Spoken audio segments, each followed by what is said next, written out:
As she was about to start the episode, Katana thought of something she herself was guilty of and that some members of the audience were as well, but they would likely be mad at Rage and other hunters for, so now was probably the time to fix that, looking over to the Cinnamon Trio. You know, girls, I can understand why you don't like Kulu. But you three are being very unreasonable and overdramatic. You can't just be biased towards a creature simply because of its diet. She told them. But at RWBY began. She's right, girls. While we don't approve of it gorging itself and wasting the rest of the egg without finishing it. We don't think it deserves this kind of discrimination, simply because it has to eat. Osmond agreed. I agree. Animals literally kill and eat each other on a daily basis. Even herbivorous are known to kill and maim each other in fights. Bashing Kulu for eating eggs would be no different to hating a bear for eating fish, or a lion biting onto a gazelle's neck, or an hawk digging its talons into a rabbit. Glinda added. And before you three try to justify your opinions on the bird, let me ask you. Do you really want to stoop to Rage's level of pettiness? 'Cause you being just as biased towards Kulu as he is towards some monsters. Winter pointed out. Sorry Bun Bun, but they do have a point. Coco told her girlfriend. You three are being a little too sensitive over what some monsters eat. Yang agreed. Ruby was hesitant, but finally relented. Okay. She accepted. We'll try to keep a more open mind from now on. Delvid added. I guess we really aren't being fair, since eggs is what they primarily eat. Pyrrha agreed. 1. Well, at least you learned your lesson and are willing to accept it. That's more than I can say for Rage and some other hunters about our first monster. Katana said, playing the video. A large fish-like creature could be seen swimming underwater as the Jaws theme song played and smaller, regular fish watched as it passed. An Aptonoth was then seen on the shore, coming to a river and starting to drink. However, the water was clearly being disturbed a small ways out, a POV shot showing the creature gunning straight for the poor herbivore. The music began picking up speed and urgency as the monster got closer and closer, finally breaching from the water, before everything froze and new, more romantic music began playing, the singer repeating when he looks at me and I look at him as the frame changing back and forth between predator and prey, with the predator moving ever closer until the scene played normally again and the fish-like beast grabbed the Aptonoth and dragged it back into the water, going a good ways out before. The Aptonoth suddenly popped up, trying desperately to swim, before the predator seized it and dragged it back under never to resurface. Everyone felt a shiver up their spine at the first bit of music, which changed to panic as the beat picked up and the monster closed in. That music is freaking terrifying. John said. It makes the build-up to the attack as bad as the attack itself. Emerald said, shocked. That was the theme from Jaws, which many people consider to be the ultimate summer blockbuster horror movie and the best shark movie of all time. I love the movie, but hate the impact it left on our culture. For years afterwards, people thought that sharks were just mindless killing machines and people used that to hunt them en masse. Now most species are endangered. And now, there's more shark horror movies than almost any other kind of movie. Plus, every now and then, some assholes will still post videos of themselves dragging sharks behind their speedboats, or shooting them to death and, even though it's illegal to hunt and kill sharks, a whole country pays for people to catch them, cut their fins off so they can turn their fins, that are made of cartilage and are basically inedible, into soup that tastes like shit and dash. Katana explained, going on an unintelligible rant. 2. Sorry. Our whole family is pretty touchy about the subject. Especially our grandma and Uncle Si. Compared to them, Mom's reaction is tame. But it is really bad how they get the shark fins the soup. They cut the fins off and then throw the shark back, but without their fins, they can't move and therefore, can't breathe, so they drown. Teko explained. 3. How terrible. I'd say her rage is perfectly justified. Glinda said, feeling sympathy for the sharks of their host's world. Sharks on Remnant often attacked seafaring Grimm, so they were protected on Remnant and people never really considered eating them in the first place. Then things got weird with the other music. What the? What's with the change in music? That so runs the mood. Roman complained. Yeah, this just felt like it's going in a really weird direction. One I'm not comfortable with the girls seeing. Summer said, using her semblance and blindfolding her girls. Moon. They both complained. And lastly, they were all shocked and horrified at the Aptonoth's final moments. Poor Aptonoth. It never even saw it coming. Pyrrha said sadly. To be drowned like that. I can't think of a worse way to go. Cinder said nervously, gulping a bit. Especially for those few seconds it got away, knowing it had a chance, but with the shark not far away and the shore so that far from reach, not to mention it's probably not the greatest swimmer. All those factors would make a human have a heart attack, forget most animals. Crow added. Aelia was then seen sneaking around near a river in the forest as the creature in question swam back and forth rapidly. Hello, fellow hunters, Today, it's time to talk about piece of shit. Also known as bullshit and to some, hipchak and, in very rare cases, he has been called Plesioth. Rage introduced the beast, before a clip showed a cartoon where a yellow-skinned man with red hair was smacked by something, with Plesioth superimposed over whatever it was, grumbling in anger and annoyance.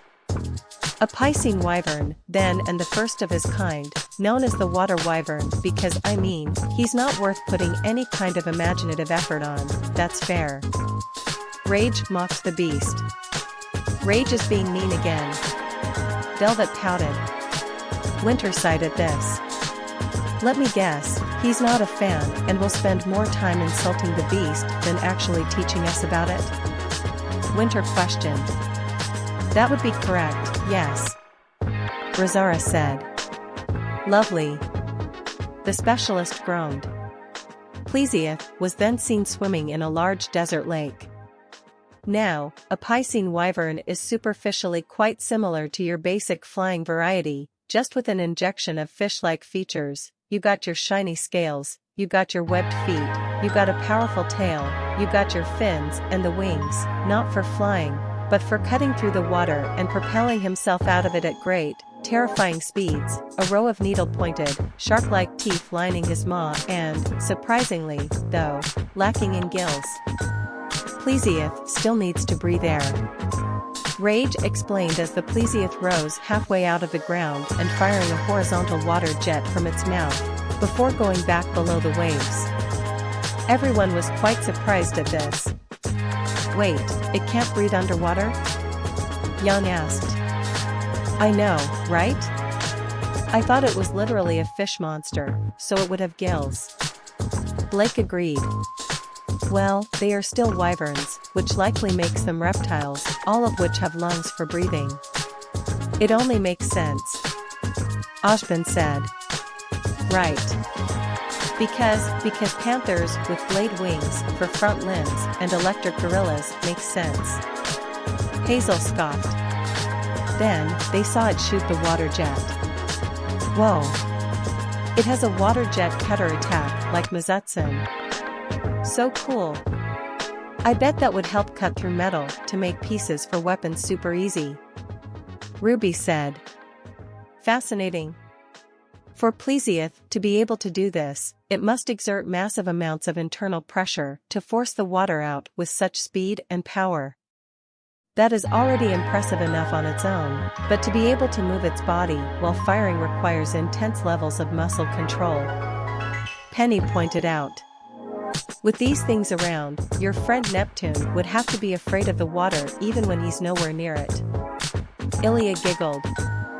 Aelia was then seen trying to avoid the Plesioth's water jets as the beast in question stayed in the water, out of her reach. Granted, he can hold his breath for so long that this is rarely a problem and, indeed, he needs to be able to, for he is an ambush predator, patrolling its large territory, which it defends with jealous zeal, until it senses a disturbance, a tongue lapping at the water's edge, a herbivore ripe for the taking. Launching off at unfathomable speeds, it will rocket forth, crashing through the surface and sinking its teeth deep into the unfortunate soul. Not only does this, how we say, in the scientific community, cut like hell. Plesioth has the ability to deploy a neurotoxin, which will slowly and surely put the victim to sleep, its struggle ceasing as the air leaves its lungs, the flesh its body and the life its eyes. Rage told of the beast's first trick in battle as Aelia circled the beast, now on land, avoiding a couple of hip checks and attacking back. Most of the teens were laughing as Rage shouted about how much the bite hurt. Karmic justice at its finest. You don't respect nature, it most certainly won't respect you. Weiss declared with a smirk. Yeah. It literally comes back to bite you in the butt. Nora laughed. However, the laughter and smiles quickly went away at the mention of the neurotoxin. Oh, great. So it's poisonous, too. Just when I was thinking being a giant monster with razor-sharp teeth that could shoot a water jet cutter from its mouth was a little too tame. Coco grumbled. Actually, Coco, it transfers the toxin through a bite. That makes it venomous. But it's strange, neurotoxins normally attack the nervous system, destroying nerve tissue and damaging your organs. They don't normally put you to sleep. Then again, as Hazel pointed out, these creatures are far from normal. Ren explained. Aelia then moved to avoid as Plesioth fired its water jets once again. Plesioth, also more than capable of hunting underwater, too, striking hard and fast into, really anything smaller than itself, competing with Lagiacris, though at a disadvantage, for it's not the biggest fan of, being electrocuted. More than capable of spending time on land, but never wanting to stray too far from a nearby river or pool, due to it being somewhat defenseless to the more aggressive terrestrial predators.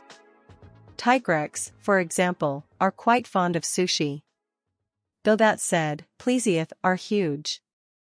They are chunky, and that size keeps them well safe from most even thinking about challenging them. Though granted, still ungainly on land, they mostly try to throw their weight around, or indeed, deploy their most deadly weapon, highly pressurized jets of water that can carve through the very rock, stored from its time underwater and expunged out through a series powerful muscle contractions up its throat. This bores holes in prey and hunters alike. Rage explained as Plesioth fired its jets. Impressive. If it can put holes in rocks, it should be able to cut through just about any grim. And maybe even some of your paladins, General. Adams said, throwing in that jab at the Atlas military at the end. Ironwood growled a bit at the insult, but nodded. It could pose quite a threat to us, yes. But like you said, it also poses a threat to the Grim. And I see them coming into contact with it far more than most human civilizations would. Especially Atlas. The general agreed. Geez, if the monsters will really fight the Grim as much as we expect, they might make those shadow freaks extinct. Neo said. Doubtful. The Grim have existed since before mankind has. The monsters may be powerful, but not enough to completely eradicate such an ancient force. Ashbin told her. Aelia continued to run around the beast as it turned tiny bits at a time to face her while again shooting more water jets at her. The most striking feature, though, about this creature are its hips. They are the largest hips of any monster. The Plesioth has the ability to conceal most of their form in true invisibility. In fact, he can even make them pass through solid matter as if they weren't there, but the fact remains, they are. His hips expand outwards for many, many meters, both up and down, surrounding his environment and making it near impossible for anyone nearby to not get smacked in the face. It is a mystery how he does this, has such a large phantom body, but it's one of the most powerful adaptations ever achieved by a creature. In fact, many hunters that take on this legendary beast find themselves hating it. In fact, Plesioth has such a bad reputation, it once tried to speak out for itself, defend its position and its hips. This was the result. Rage spoke with an echo, before showing a clip from when Plesioth publicly defended itself. Ah, poor Plesioth. There's no reason to be so mean to the poor thing. Summer said sympathetically. But it's strange how much emphasis he's putting on the creature's hips. It's understandably large and the hips are indeed rather bulky, but surely they can only reach so far. Glinda pointed out. Yeah, you'd think that, but it seems like no matter how far away you get, it still somehow manages to get you. Rosara said, shivering at her own experiences against the beast. Maybe you guys underestimate how big it actually is, and you don't actually move far enough away to get out of range, so your minds make up irrational reasons for how it still gets you. Emerald theorized.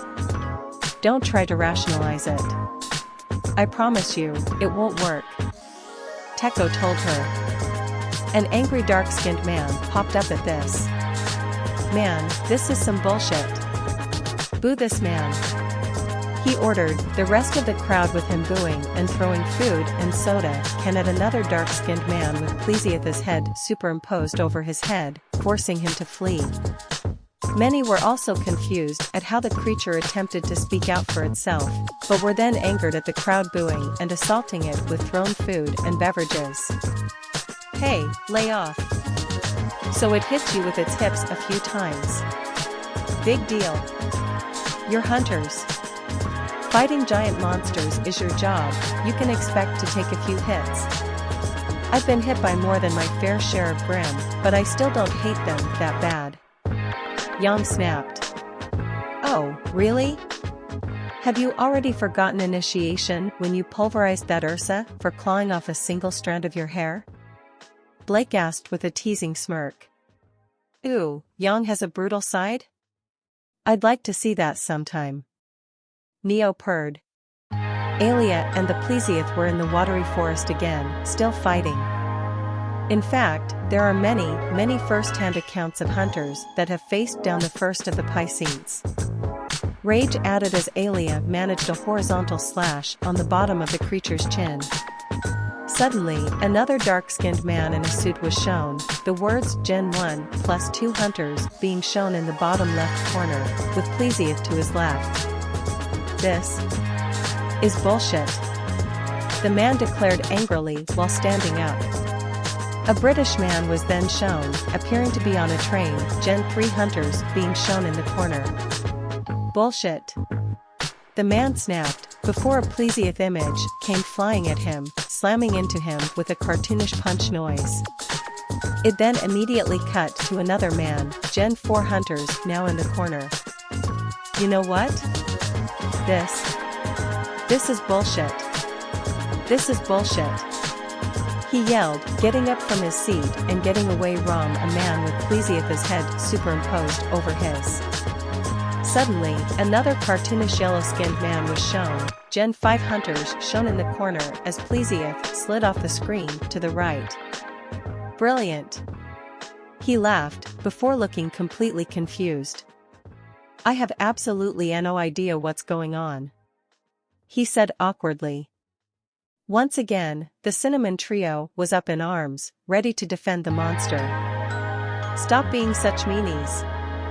RWBY snapped at the screen, angry that entire generations of hunters constantly hate on this one monster simply for being what it is, a lesson she had just learned she was guilty of herself and now was desperate to correct. I know I was bashing Kulu for eating eggs, but that was only one thing I didn't like. You guys are hating on Plesi for being everything it is. She snapped. Multiple generations of hunters have dealt with this creature and haven't found a way to handle it? That says a lot more about hunters and how they need to change than it does about the monster. Hira agreed. Exactly. And maybe if they don't like fighting the monster, then they should just leave it alone instead of fighting it, getting annoyed by it and hating it more and more for just doing what it's supposed to. At least Plesioth is effective at what it does, which means the hunters are hating it for how bad they are instead of how bad Plesioth is. Delvid added. 4. Wow, you girls really did learn from that lesson. I honestly already forgot about it until you guys spoke just now. Roman admitted. What he said. Nice job, Bun Bun. Coco praised her teammate. Back to the forest, the Plesioth quickly ran away, almost like a duck, as Aelia put a lot of time and power into an extra strong attack that sadly missed. As such, Plesioth remains one of the most infamous monsters. Rage began, before breaking down into laughter. I can't. It's just ridiculous. Okay? Like, honestly. Even in a serious lore video, I can't give this guy any respect. I mean, fuck that fish. Not really, don't. Context is important, everyone. He continued to laugh as Aelia started going for vertical swings to slash at the beast's belly while she stood somewhat safely between its legs. Buddy, if you don't want that ammo used against you, don't give it to us in the first place. Crow said, chuckling a bit. It's honestly sad how often he tries to make jokes, but he's only funny when he's actually not trying to make them. Cinder added. It would also help if his humor didn't revolve around vulgarity or stupidity. Winter pointed out as well. Finally, the host got back on point. So, their sleep-inducing toxin is not just in their teeth, it is actually in their spines, too. A brush against a Plesioth can, well, give you a night's sleep, so go you are, you're probably not waking up from it. He can also breathe through his skin like an amphibian and really, imagine that. Imagine putting your head against something's skin and just feeling a gentle dash, he explained, before making a breathing noise. I mean, I kind of want to experience that, but also I kind of don't. Either way, it's very helpful for Plesioth to take on the air it needs by just simply skimming the surface of the waves and absorbing a little bit here or there. He informed the audience while Aelia dove forward to avoid a hip check from the beast. Everyone was caught off guard at the host's desire to feel the monster's skin breathing. Okay, I am really worried about this guy's mental state. John said. It's definitely a fragile one at best. I doubt it would take much to push him to full-on insanity. Ren agreed. But now I kind of want to feel what that feels like, too. I bet it'd be cool feeling the bit of a breeze sucking you in a bit. Nora admitted. Oh, great. And we know she's crazy already. Adam said, earning a glare from Ren. Plesioth then flopped down on the ground and moved across the ground as if it was still swimming. The scales themselves on a Plesioth are sharp and serrated, tearing would-be attackers to ribbons upon contact, and each individual scale is more than capable of being used as a weapon or shield alike. They are incredibly resilient and take humongous force to crack. Talking of humongous force, the bite of a Plesioth can crush through a carapacean's shell like it was naught but butter. In fact, they have been found to be fond to snack on a little bit of crab every now and then. The swim speed of this guy should really not be underestimated. I touched on it before, but it can outpace a galloping horse fairly easily, which for a creature of that size is utterly boggling. Rage explained as a pair of horses could be seen running through some kind of desert field with epic music playing, before the sound of a fast-moving car could be heard and the image of a Plesioth zoomed past the horses incredibly fast. Weiss became a bit giddy at seeing the horses. Incredible. My mother has a wide collection of incredible horses back home. I always adored riding on them. she said, daydreaming about one of her happier childhood moments that involved her parents. Of course, her mother didn't completely abandon them after she started drinking, but it was still far from the happy life she remembered. However, she still adored the horses and even made sure that a small team of servants was always around to provide the horses with whatever they needed to force its body through the water that fast. Its tail must be strong enough to break someone's aura in one strike, Hazel said in shock. Luckily, it doesn't tend to use its tail to attack. Sure, it may smack you with it as it's turning, but that's only the natural weight of the tail hitting you, not the muscles behind it. That being said, I have to agree with Rage earlier. It hurts like hell, Razara shouted. Yeah, the Piscenes don't have a lot going on upstairs, Teko agreed. Rage and Plesioth were now fighting inside a cave. And in the water, they are beyond agile, swirling around, twisting and turning, flying by its intended victim, each time taking with it a chunk of flesh until the blood loss is too grave. They are brutal, they are efficient and above all, still bullshit. Perhaps most interestingly, though, female Plesioth hatch their babies internally, growing within them and competing inside the body of the parent. In fact, it is very common, like many species of sharks, for them to consume and devour each other within until one healthiest and strongest remains that is then brought out into the world. It's with this kind of start that you realize why Plesioth are evil, bastard sons of bitches. Rage explained as a video of baby sharks swimming around in the womb was shown, eating the other eggs and its smaller hatched siblings. That's a thing that happens? RWBY asked, heartbroken and horrified. Sadly, yes, RWBY. I cannot speak for Plesioth, but the sand tiger shark is known to have countless eggs in their twin uteri, then some of the eggs hatch before others and, in order to get the energy necessary to survive until birth, as well as eliminate the competition of being born and so they have enough room to grow until the day they are born. Also because the female may breed with multiple males, so the babies also eat each other to ensure that embryos from another father will not survive. Penny explained sadly. Ilya shuddered at this. Why does nature have to be so messed up? Most of the nature shows I've watched showed everything all sunny and beautiful. Why can't we go back to that? Coco complained. That's not what the world is. It's not all sunshine and rainbows. It's a hard place to live sometimes, Ilya declared. She's right. Life always has struggles and hardships. Even the very planet has hardships in the form of natural disasters. If we didn't have to struggle to overcome adversity, we would have been wiped out long ago. Adversity and hardships are just that, hard, but they help build us up, make us stronger, and help us survive. Ironwood added.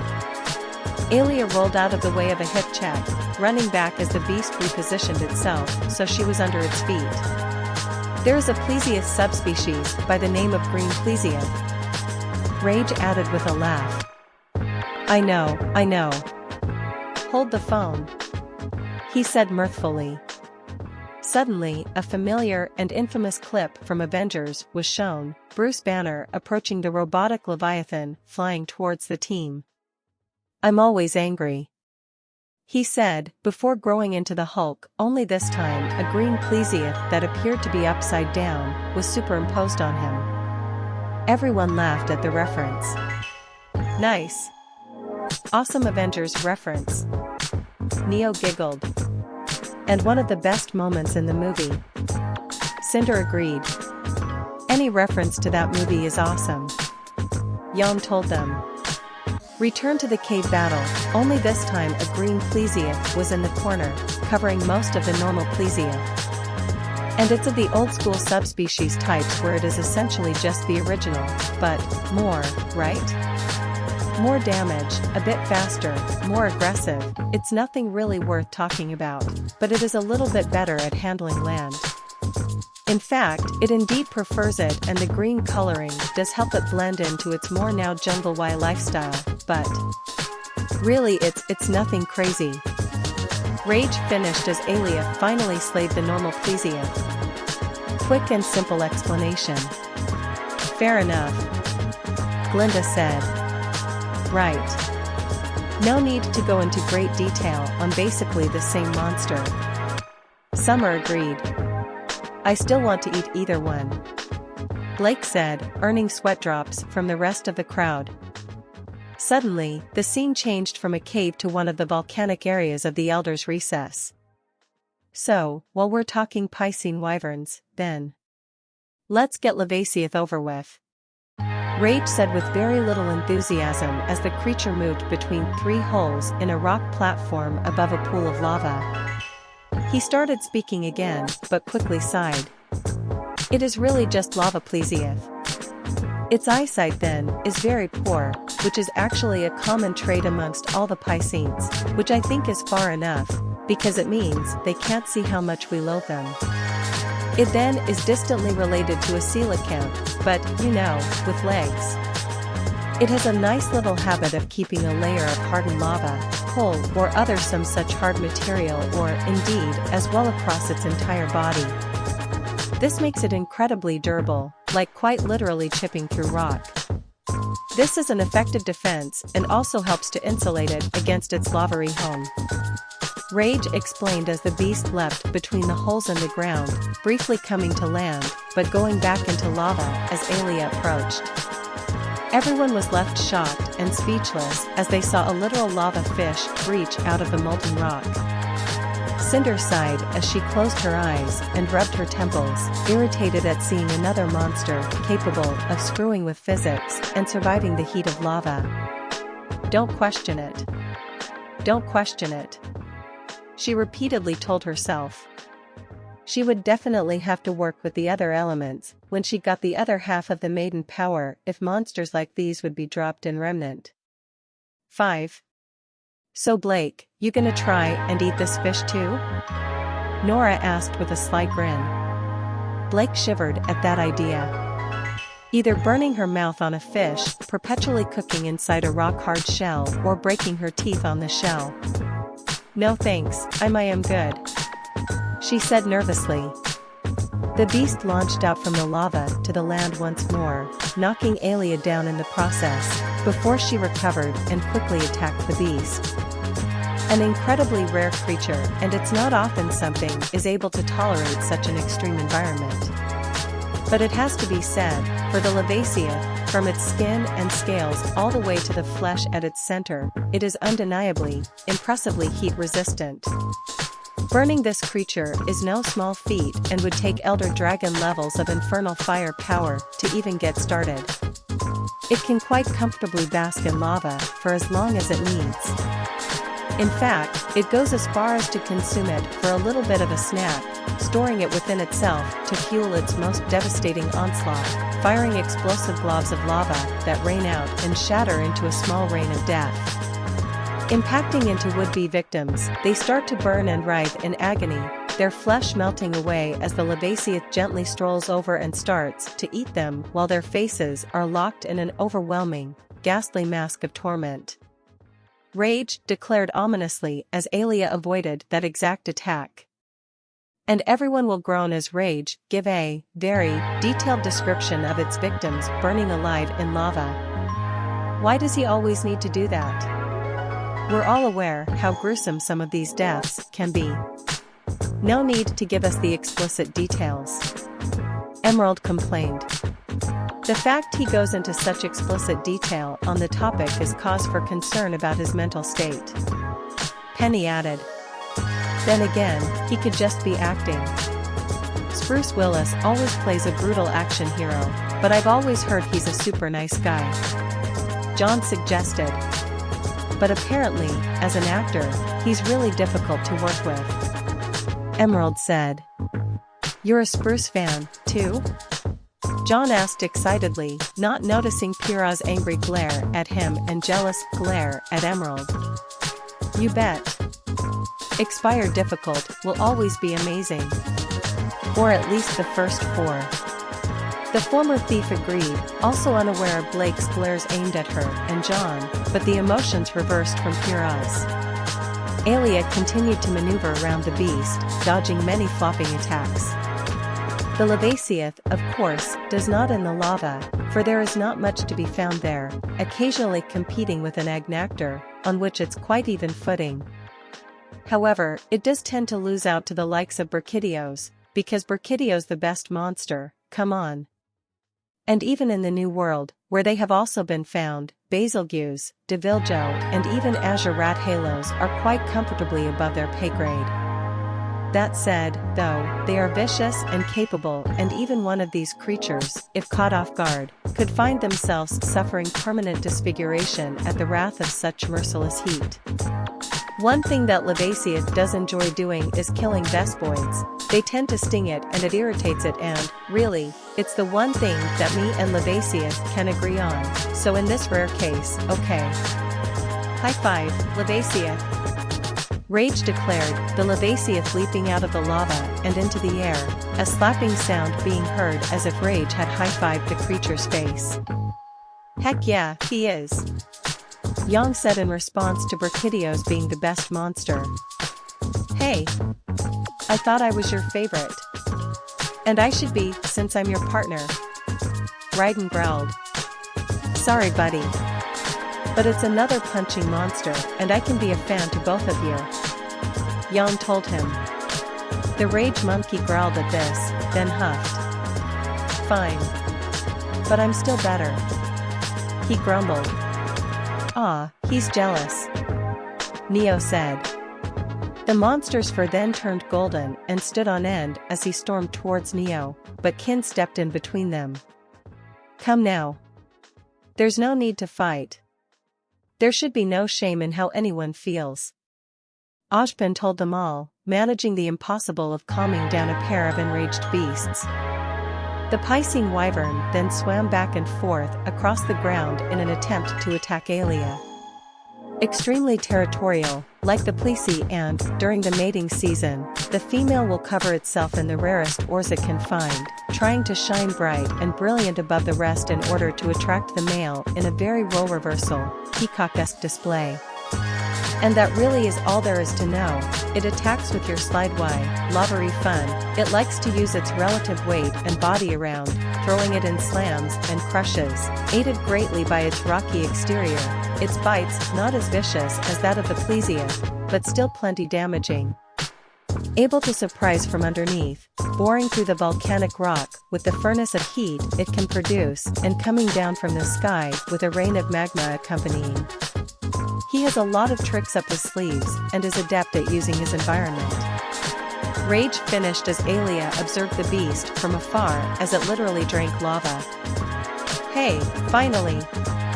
It's the females that have to do the dolling up for once instead of the males, unlike almost every other species in nature ever. Crow said. I was thinking it was a little unfair to the men to have to do most of the work in most species. Especially when it often gets them killed. Penny agreed. Wait, what? John asked in fear. Well, being flashier usually makes you a lot easier to pick out of a crowd. Not to mention, in cases like the peacock, those giant feathers weigh them down, so they have difficulty flying away. Glinda explained, causing all males present to gulp. Alia was then seen swinging on a wire from some kind of bug perched on the branch of a dead tree, observing Jyuratodus as it swam in a shallow, muddy pond in the distance. Then, we have, of course, Jyuratodus. Much more superficially linked to Lavasioth, in fact, it could quite easily be categorized as a subspecies of one. It covers itself in mud instead of the lava and ore and some such, and spends its time basking in the beating sun of the wildspire waste, sitting in the swamp and waiting for prey to approach. It will eat the corpse of a Barroth, but is not capable of outright taking one down. In fact, they are very even and incredibly competitive with each other, both claiming stakes to the same territory, and conflict brews often. The titanic clash of these beasts is a sight to behold.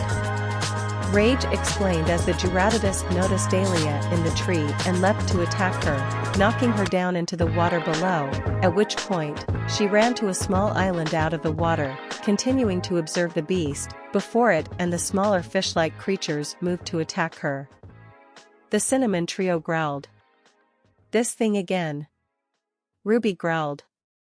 "It clearly has all the space it needs there in the more swamp-like area." Pyrrha agreed. "Well, just because it has space to move around doesn't mean it's enough. Even way smaller creatures in our world need more territory than that," Emerald told them. The Jyuratodus then went below the water and rocketed up from the ground beneath Alia, sending her flying and crashing down into the shallow, muddy water. Other than that, the Jyuratodus will go after the Apsaros, crunching through their shells as if they essentially weren't there and able to absorb the impact of their spiked clubs in retaliation through the dispersion of its mud. It is effective at what it does, but what it does is not really much. Like a Barroth, it will shake mud off of itself, creating trap globs that will constrict the movement of any that get too close and find themselves fallen in. It is, when not in the presence of a Barroth, fairly calm, though it will defend its territory quite violently if disturbed by something else. It also rarely likes to use its legs, but it is capable of doing so, though is a much less effective predator when not surrounded by the swamp in which it holds true advantage. Rage said as Alia battled the creature, avoiding the globs of mud it spat out as Rage had said. Then that means it shouldn't have to compete with Barroth for resources. The desert's big enough for both of them and they don't even eat the same things. Jyuratodus eats big monsters and Barroth eats bugs. Delvet argued. Well, that probably means we won't see them on Remnant. Dakuo isn't exactly known for its mud holes. Simply dry, arid deserts with occasional oases. Weiss said. Same with the deserts around Menagerie. That is, of course, the Grim out there don't make it a fish fry first. Ilya added. Oh, they can live just fine in jungles and other kinds of swamplands, too. I think you guys really underestimate how common mud is around water. Teko told them.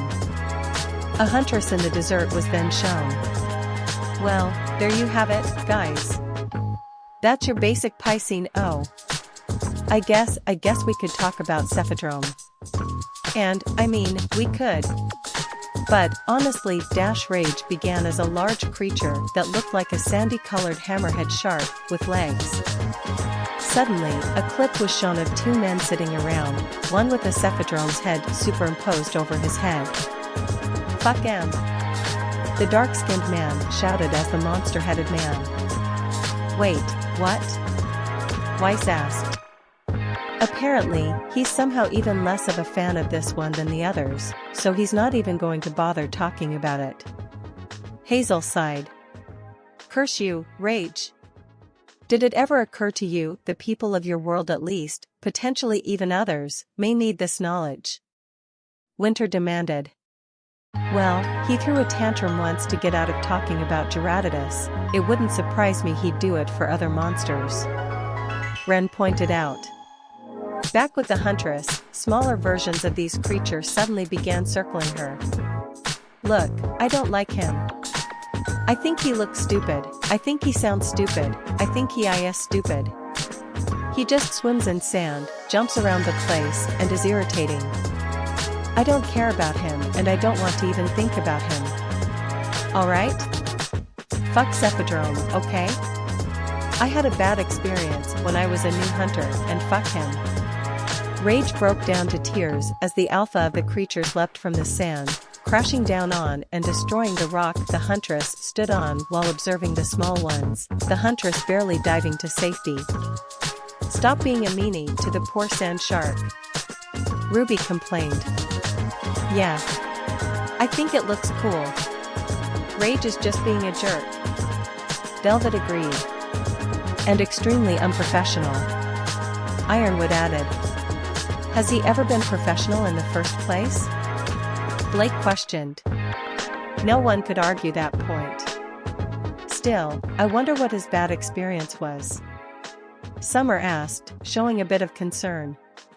Well, I don't know that, but I can tell you one of my brother's more embarrassing stories from his early days as a hunter. When he first started out, instead of his dual blades you've seen him with now, he used the greatsword. Very strong, but very slow. Encephalos and Cephadrome were quite speedy beneath the sand. So, he kept following one through an open desert area, trying to hit it and failing, but then he found out they tend to swim in a repeating trail. So he plotted his attack and, after several missed attempts, he finally managed to kill it. A Cephalos, not a Cephadrome. All that time and effort for the wrong monster. He was hilariously angry. Katana explained, earning a chuckle from the audience, even more so when they imagined Rage in Sai's place. Thoughts? Katana asked. They were all pretty interesting. Plesioth had many impressive abilities, and Lavasioth's heat resistance is incredible. Penny said. Incredibly headache-inducing, but they weren't bad. Cinder admitted. The sleep-inducing bite was very interesting. We might be able to use that to make tranquilizers for other monsters. Ironwood theorized. I think they all had something unique about them to make them worth remembering. Young added. Then, of course, everyone turned to look at Blake. What? She asked in confusion. You know. Weiss said. I really don't. What is it? Blake wondered. Do you still want to eat them? Emerald asked. Blake glared for a moment, before blushing and looking down. Yes. She admitted. Just Plesioth, or? Neo asked. I'd eat Plesioth and Jyuratodus. I thought about it for a while and realized the mud was only on the outside. If you cook it well enough, that'll burn off any nasty mud flavor or germs. That's what people do for catfish. Blake said. Cephalos and Cephadrome are actually pretty tasty, too. Rosara explained. So, what's next? Adam asked. Oh, prepare yourselves. You're about to see some true titans. Remember how Rage is usually saying there's 4 monsters that can beat elder dragons, 2 of them being Deviljo and Rajang? Katana asked. Yes. Everyone agreed. Well, you're about to see the other 2. Prepare your minds for 2 true gods of light and darkness, way better than your versions. Behold, Eucanlos and a Cantor. Katana declared, playing the next video.